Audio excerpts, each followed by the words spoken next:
Hello and welcome to the state of Kentucky for Friday. I'm Bruce Maples, publisher of Forward Kentucky, and we've got a great show for you today. Really excited about our guests we're going to have. So let's lay out a little bit of the topic we're talking about today. As you know, we've had unbelievable unemployment, and the economic numbers just look horrific. And yet, the stock market continues to climb and to do what it's doing. So we're going to talk today about those two things. We're going to talk about the economy, and then we're going to talk about universal basic income. And believe it or not, those are related, and we're going to tie them all together with a nice bow before we're done today. I'd like to remind everybody that if you comment on Facebook or YouTube, your comments can be seen by us, and we might share them on there. And if you've got questions, especially for our guests, share those, and we'll see about that. So let's lay out a couple of other things real quickly. Obviously, the support of this is done by our paying members. So if you're not a member, you can go to forwardky.com and join. And we would love to have you become a supporting member to help pay for the work we do. And finally, if you have suggestions or ideas about the show or about anything, including people you might like to see on here, send them to tips@forwardky.com. All right, so let's put a perspective on it. We've got, like I said, this horrific economy, and it's interesting because there are people out there who are analysts and economists who will tell you that some of the parts of it don't make any sense with the other parts. So we're going to bring in somebody here, Hale Stewart. He was a bond trader for a while, and then he went back into law school and got a law degree. And I'm used to reading his material on a website where he goes by the username Bond Dad. So I'm assuming he's somebody's father who sells bonds. But his economic analysis is really good. So let me frame it up for you, Mr. Stewart. We've got a stock market that continues to try and climb. We've got people going back to work. So for some of us, it doesn't seem so bad. So how is our economy right now, really? Really cool. Here's why. As part of the reaction, the policy to squash COVID required basically a giant clampdown of all economic activity. Right. So about 3 months ago, basically 90% of the country went into lockdown. As a result, we've seen massive layoffs. According to the latest data, and I'm going by the New York Times tally now, we've lost 44 million jobs in the last 2 months. The vast majority of those are in what's called consumer-facing industries, retail, restaurants, hospitality, leisure. But we're also starting to see some of the losses bleed into other areas of the economy. Also, the slowdown, the lockdown has disproportionately affected people who have no high school diploma, and no college. Okay, so the lower down you go on the educational achievement scale, the higher the unemployment is, and the faster it's happened. Normally, it takes 6, 9, maybe 12 months for the employment situation to crater. We accomplished that in a couple of months. So the unemployment rate now is very high. So depending upon who you ask, it's between 13 to 16%. And the probability of those jobs coming back quickly, or some of those jobs, of that number dropping down quickly, is pretty low. So what will happen to those people? I mean, will they just have to be on unemployment, and what will happen to their lifestyle and so on and so forth? Well, what's going to happen to them is hopefully the jobs will slowly come back within the next 9 to 12 months. This situation economically is actually pretty unprecedented because most recessions happen because of a drop in economic activity that's like undeliberate. Here, what we've done is to slow down the economy for health reasons. Everyone said, public health authorities said, in order to stop the spread of this virus, everybody has to stay in your home. So that's what led to the slowdown.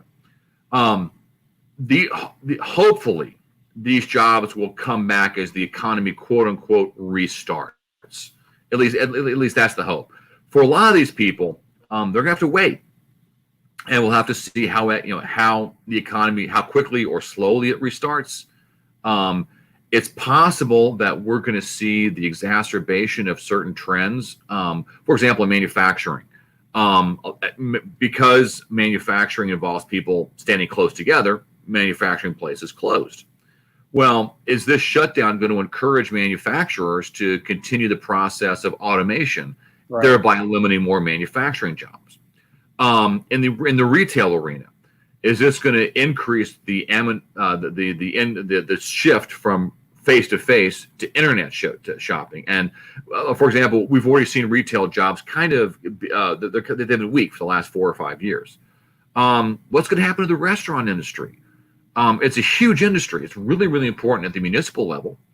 But because of social distancing requirements, which are still in place in a lot of places, will the restaurant industry survive? Will it fundamentally change? Like, for example, will restaurants go to like right now, before they made almost all their money in person? Are they going to shift now to like 50% in person and more takeout? And what will that mean for employment? The answer to a lot of these questions is we really don't know, but we're going to find out. You wrote something recently, and I think I'm going to steal your diagram, where you talked about the flow of money in the economy, and the fact that your income is my income, because you spend the money and I make the money, and then I spend the money and you make the money. And so we have this system that people often don't see of the flow of money throughout the economy. Yeah. Okay. Hypothetically, you're my boss and I'm your employee. You pay me a wage. So your expenses are my income.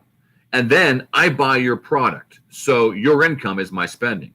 That's the circular flow diagram that you're talking about. And then extrapolate that out to the whole economy, and basically it's a giant flow through the whole economy. So that's called the circular flow diagram. It's a key part of macroecon.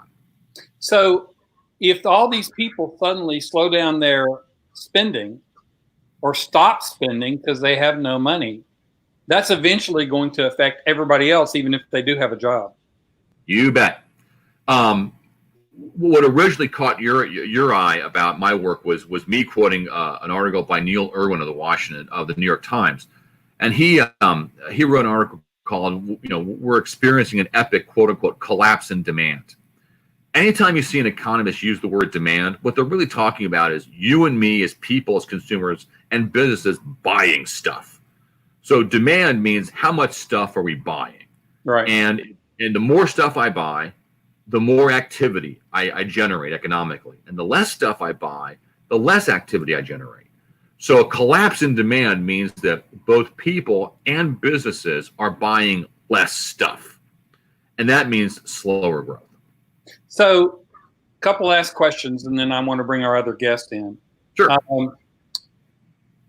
So it has seemed to me for a long time that we have a giant disconnect in the way we talk about the economy, because many people seem to feel like the stock market is the economy, and the stock market is this thing out here that doesn't necessarily always reflect, or doesn't reflect soon enough, the reality on the ground. We have a very unequal economy that isn't necessarily always reflected in the stock market. Dow Jones is going up while people are unemployed. Yeah, I'm uncomfortable with the phrase of when people equate the stock market with the economy, because that's not true. Right. However, it's an important component of it. economically, the stock market is what we call a leading indicator, and that is that its actions typically predict or presage economic activity. And that's why the recent rally is encouraging, because traders are saying we see a pretty quick economic rebound.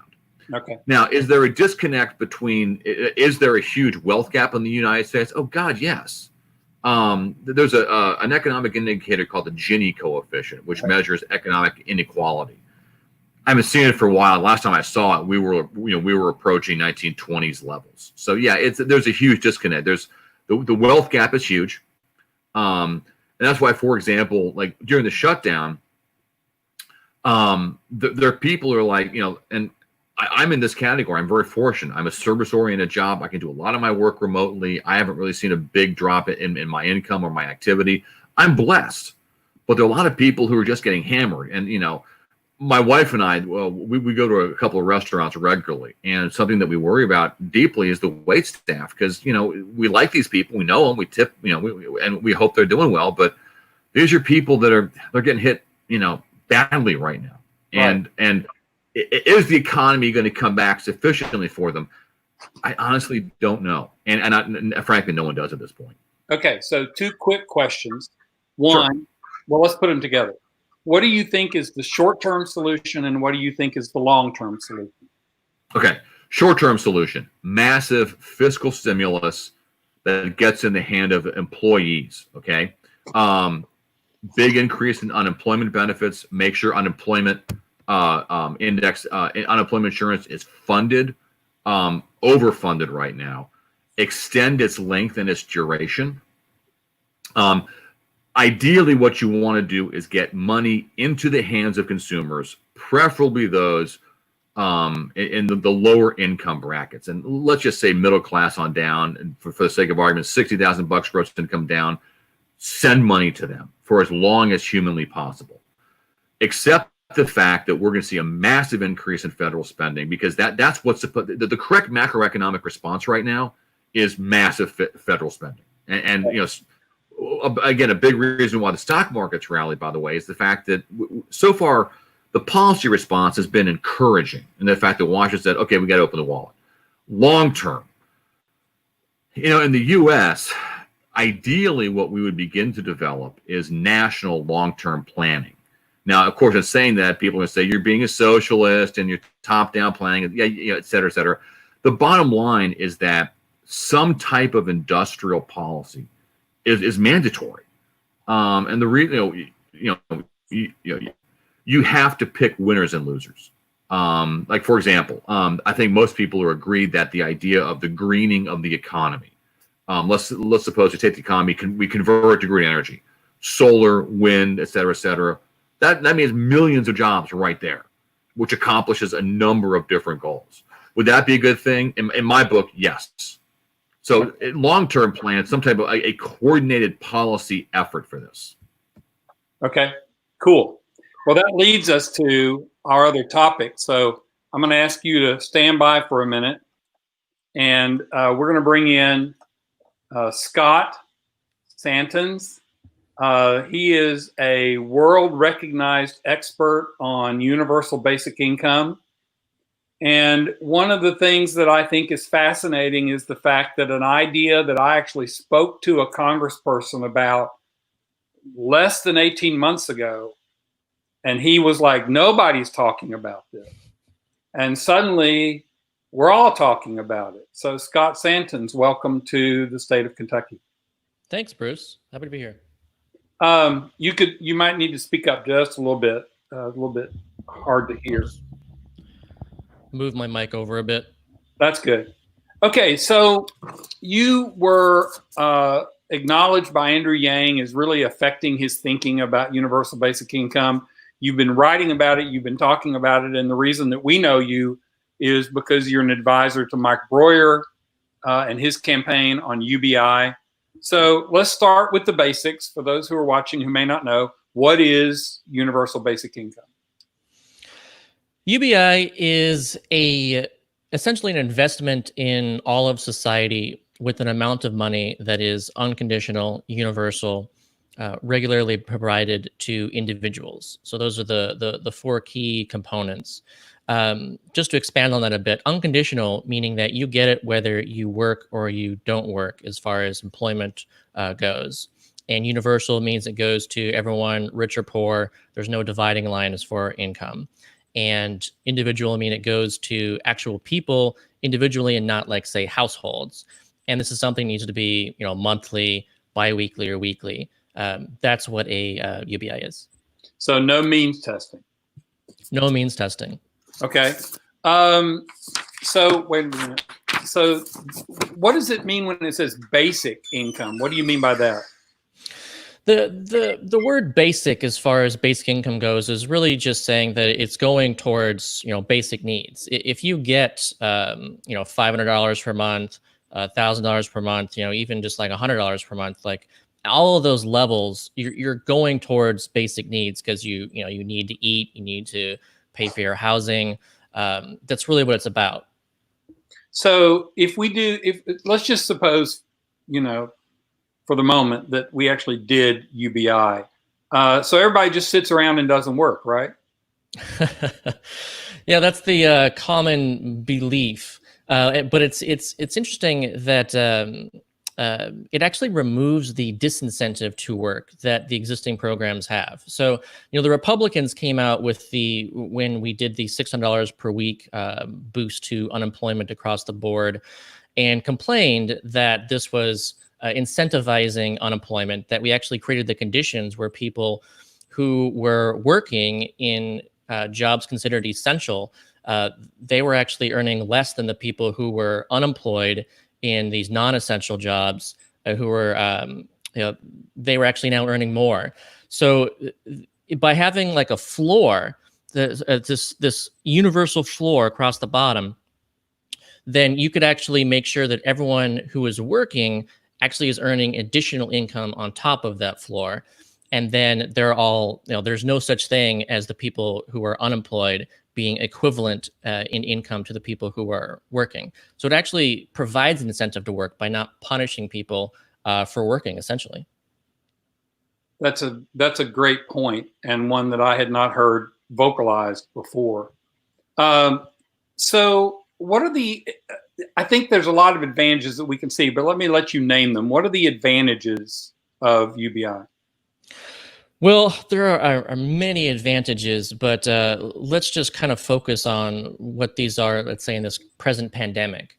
And again, so what we did was focused on unemployment. And by doing that, we actually required essentially 53 different departments to handle the distribution of this income. And so you actually saw some states were much better as far as getting that money out to people. And some states were absolutely horrendous as far as getting that money out to people. Like Florida is kind of a worst case scenario, where in March, 3% of the people who actually had successfully applied got the checks in March. And so that was even the people who successfully applied. You had so many people trying to apply who are not even able to get this. And to this day, there are people who are still trying to apply who are not able to get anything. And that was just, I think, really kind of an insane kind of solution to this problem, where we needed to get money to people immediately.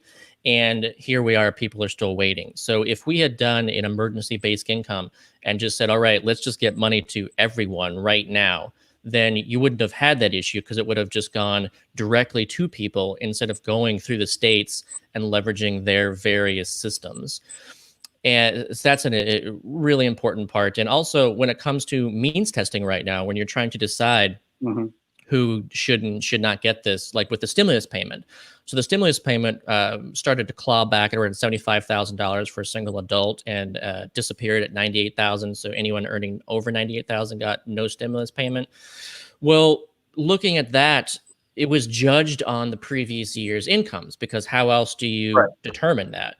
And so you have people who were earning, above that line, who lost their jobs just like everybody else. And they were looked over by this, because this is using old data. And so if we just avoid all that and just say, look, we know that there's a pandemic going on, let's just get money to people. And another issue too was the pandemic unemployment assistance program, which was targeted towards gig laborers, alternative workers, temp workers, this kind of thing, freelancers. And that was actually in addition. So we heard previously that there are over 40 million people who have filed for unemployment. Those who are, say, freelancers, this new group, actually, there's over 10 million people who have filed for that as well. And again, this is a bunch of variance between state to state. And then, there's people who have been unemployed by this too that aren't getting it, even though they should have, because let's say, they don't meet the requirements even for that, for being an unemployed freelancer. So there's so many holes created by this means tested, targeted kind of idea. And right now, we just don't have time for that. It's too serious. We got to make sure that everybody gets that income. Where is this being done? Is there anywhere that this is being done? And what were the results when it was done? Well, there have been different experiments around the world. There was some years ago that were done in Namibia and India. The closest program in the world to UBI has actually been operating in Alaska since 1982, because every year there people get a dividend, and that goes to everybody, rich or poor, every resident of Alaska. And more recently, there was an experiment in Finland as well. And that was around 2,000 people, 2,000 unemployed people. And so the Finland experiment, they found that by providing the unemployment income unconditionally, so that you didn't pull it back with labor, it actually did increase the amount of days that people worked. So there was actually a slight increase in work in the Finland experiment, as well as a slew of other positive benefits. So you saw increased mental health and well-being, less depression, increased trust, confidence. There's a lot of indicators that went up in Finland. But in Namibia and India, another common thing is an increase in entrepreneurship. In Namibia, entrepreneurship went up 301%. And in India, wow, recipient villages were 3 times as likely, or actually had 3 times as many business startups than control villages. And so this actually ties right into what we were speaking about earlier, when how important money is, as far as your income is my income. And so if you were to say give a loan to someone in Namibia, and they could start up that business, but then do they have customers? UBI actually functions as capital for people to start businesses, right, but also functions as consumer buying power, so people can actually shop at those businesses. And that's why I think you see such a large degree of entrepreneurship increase, and even pretty big multiplier effects too, as far as local GDP goes in these experiments. So if we did UBI, and this is my last question for you, and then I want to bring Hale back and talk about the two things going together. If we did UBI, would we then get rid of things like SNAP and EBT and some of these other programs that we have to administer? Well, it's an interesting question and an interesting debate to have. The way I look at it is that right now, if let's say everyone won the lottery and everyone started receiving $1,000 per month, everyone should be better off theoretically. And at the same time, people would no longer qualify for a lot of these programs because they would be earning too much money to qualify for them. So it's not that you would even be eliminating them, but you would also be no longer requiring them, because even by the definition of the programs themselves, the people are no longer in need enough for those programs because they have money. So there's certainly an argument to be had, is let's look at various programs. Let's see what makes sense to keep, what makes sense to get rid of, and what even makes sense to keep partially or something. And that's, I think, a good discussion to have. Cool. I want to bring Hale back into the picture here. Hale, Scott, Hale. So Hale, how does UBI fit into the economic discussion we were having about the flow of money and so on and so forth? Well, for full disclosure, number one, I'm new to the UBI discussion. So frankly, this is one of the first times I've really heard an in-depth explanation of it. And what Scott correctly notes is that the big problem right now is lack of money being spent, and this gets back to, at least to my mind, it gets back to what's called the marginal propensity to consume. And the fact that people who have less income, if you give them money, they're more likely to spend it. And the reason why is that more of their money goes to basic consumption. So the thing that I like about the idea of UBI is that I think that it gets to a problem that I think the economy is facing right now, which is the fact that there's certain types of jobs that are going away. For example, my favorite example here, the Boston scientific robots that you see the videos for. Think about all the basic things that jobs are going to take away. Think of the Amazon factory jobs they're going to, or warehouse jobs that will go away once those types of robots become normal. Okay, well that's a lot of basic 10 to 15 hour $10-15 an hour jobs gone. We're seeing that multiplied across the economy. So, to my way of thinking, UBI helps to cushion the blow of those jobs being lost.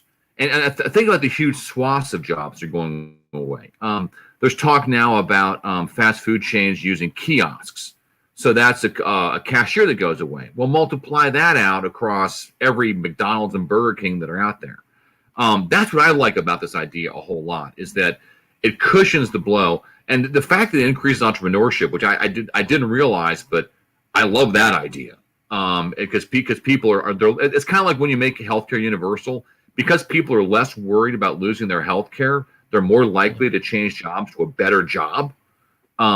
So the idea that people are less worried about income, so they're like, hey, that crazy idea for a startup, and there we get into the issue like microloans and microfinance, et cetera, and things start off small and they get bigger. I see this as a win almost pretty much across the board.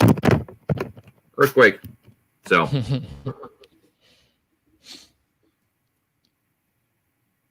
Yeah.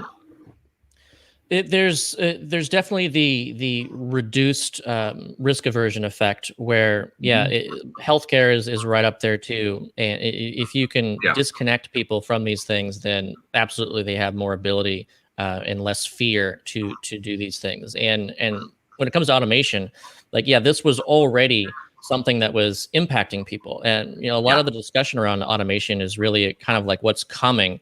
But for decades, automation has impacted the labor market. It's actually reduced labor force participation. It has decreased wages.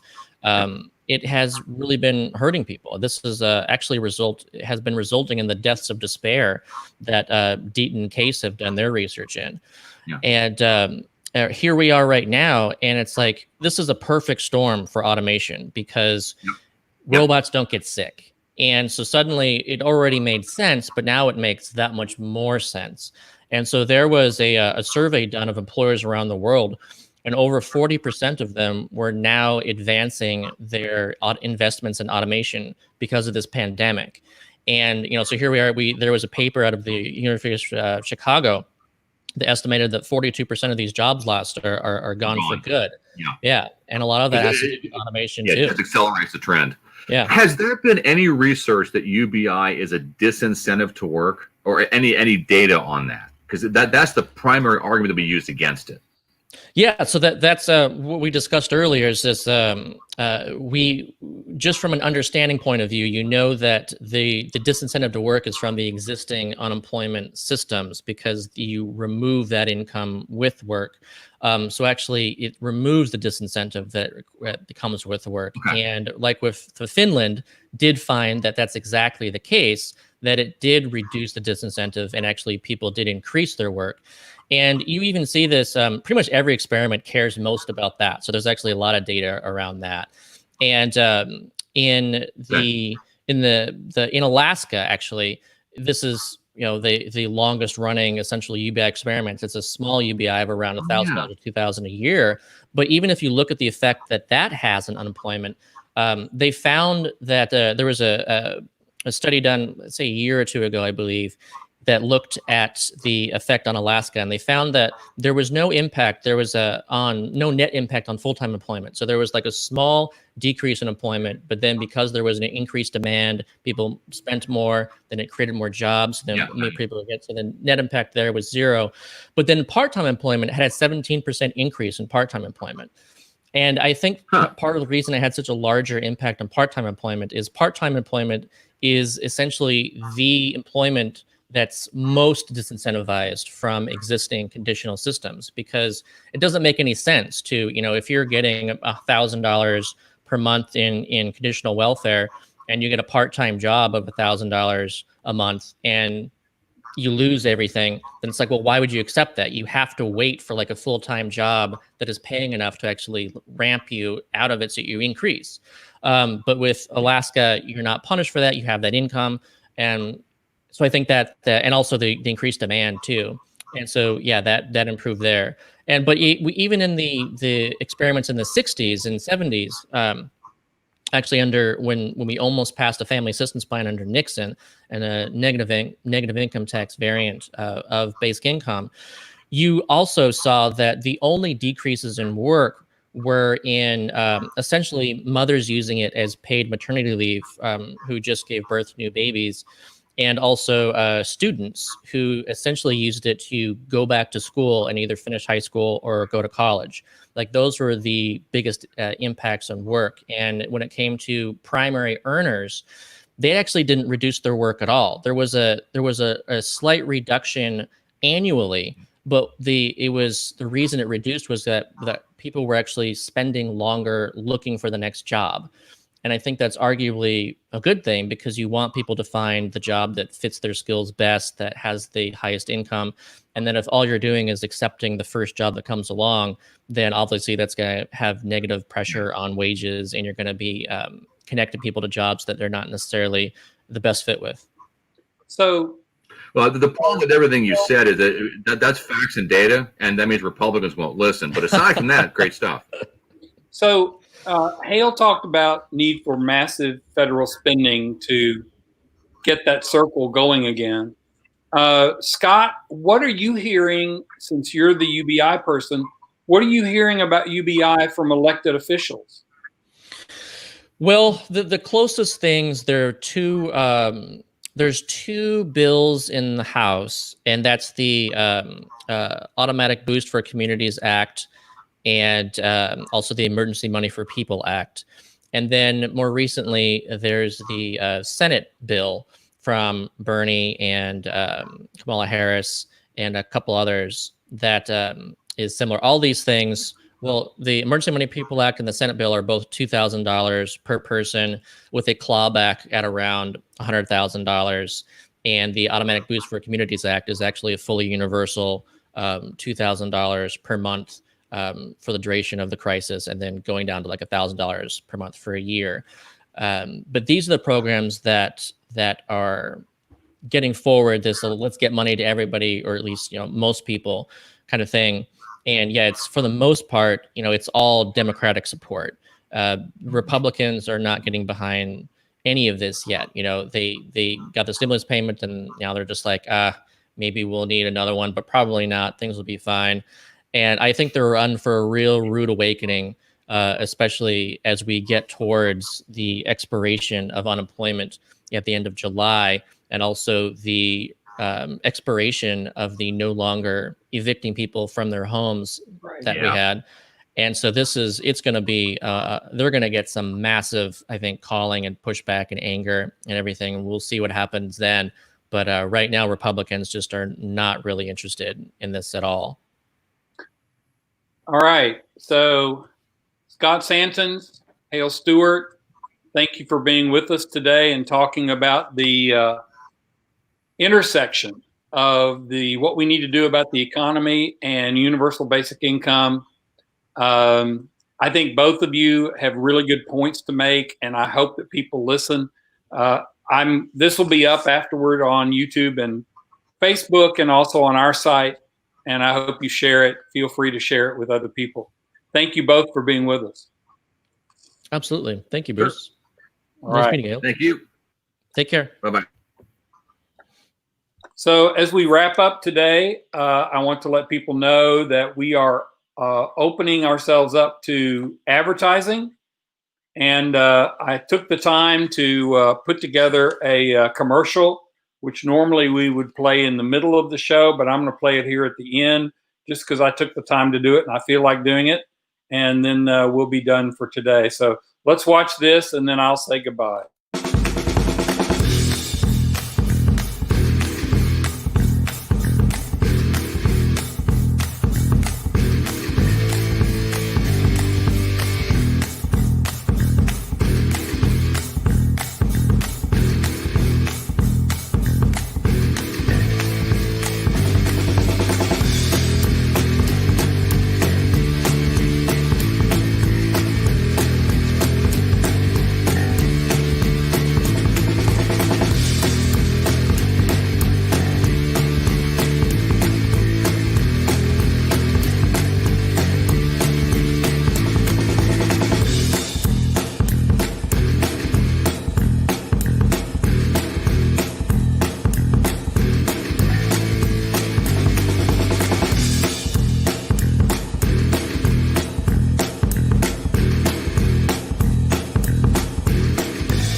Okay, that's just large fun right there.